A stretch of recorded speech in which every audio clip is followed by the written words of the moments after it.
Do you know the city of Dubai? It's hard not to have heard of this emporium of wealth and luxury amidst the Arabian desert. Skyscrapers that defy gravity, whimsically shaped artificial islands, shopping malls larger than small countries.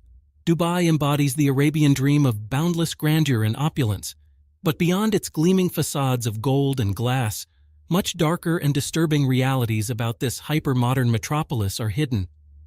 A city that was built practically from nothing in just a few decades, thanks to petrodollars and the labor imported from the world's poorest countries. Today, we will demystify the Dubai mirage and uncover the strangest, most sordid and hypocritical facts hidden behind its facade of a wealthy showcase. From its inhuman contrasts of poverty and wealth to its sickest excesses and its strictly imposed Islamic morality. If you're ready to discover the secrets of Dubai that no one else will tell you, hit like on this video, subscribe to the channel, and ring the bell so you don't miss any details. We will travel through Dubai to reveal to you 10 unsettling, chilling, and even comical truths that most prefer to ignore about this city of wonders of the 21st century. So buckle up for a murky yet very illustrative tour of the most sordid corners of the so-called paradise on earth. Thirsty for cash at 3 a.m.? In Dubai, you can even withdraw gold bars from an ATM. Yes, you heard right. In this city of boundless riches, you can find special ATMs that dispense, instead of cash, pure 24-karat gold bars and coins.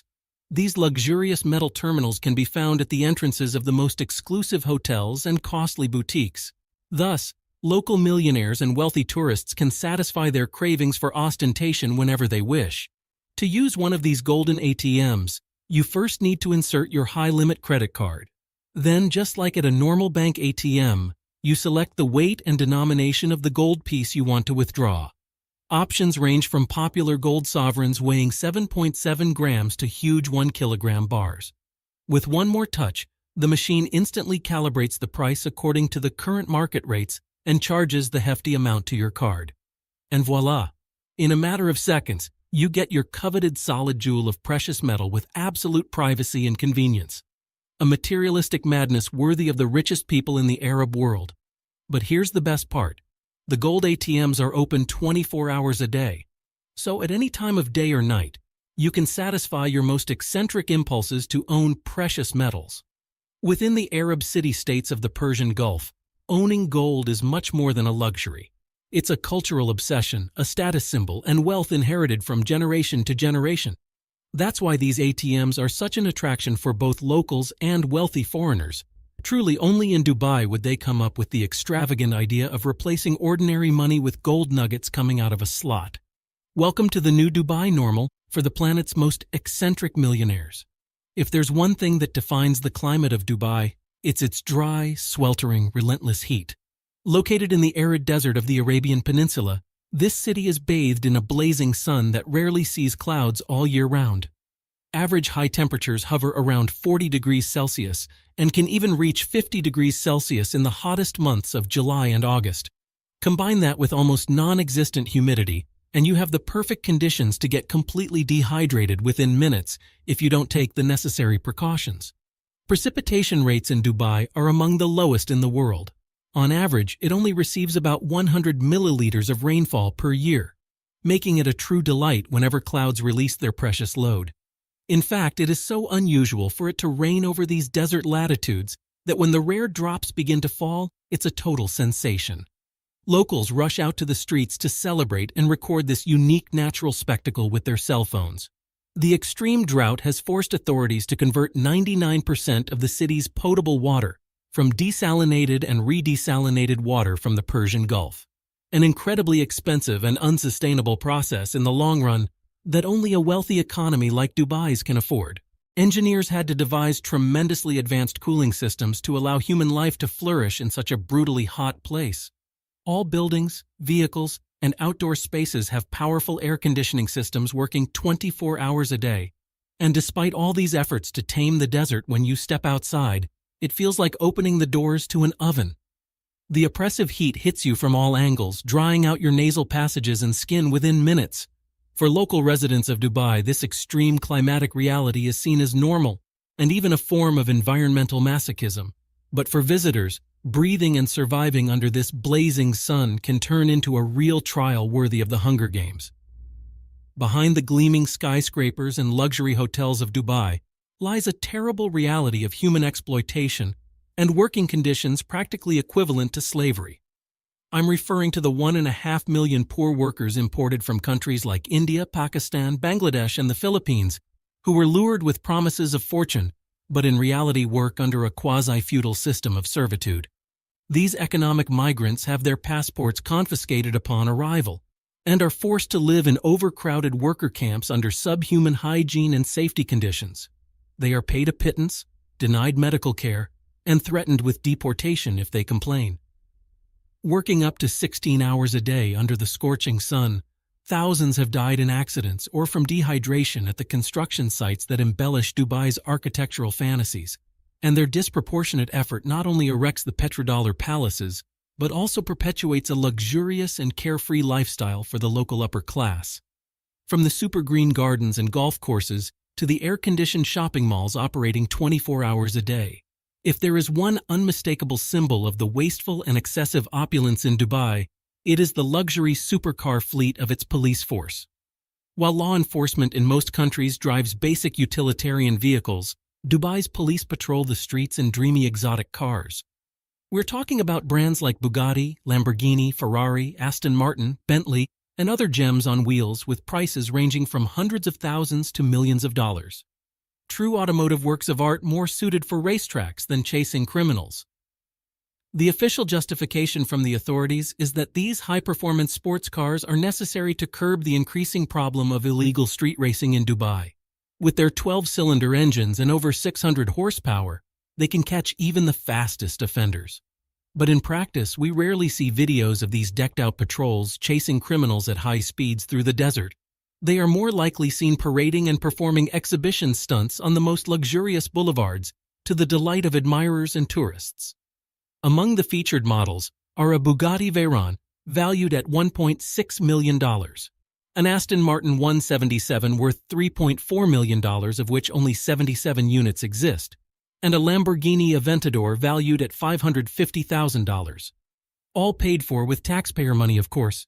It is no exaggeration to say that Dubai has one of the most expensive and exotic police fleets in the world.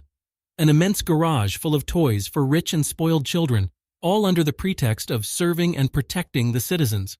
Although perhaps the most ironic thing is that due to cultural restrictions, policewomen cannot even get on these precious toys of the sheikhs. One more hypocritical demonstration of Dubai's disconnection from the reality of its most basic priorities.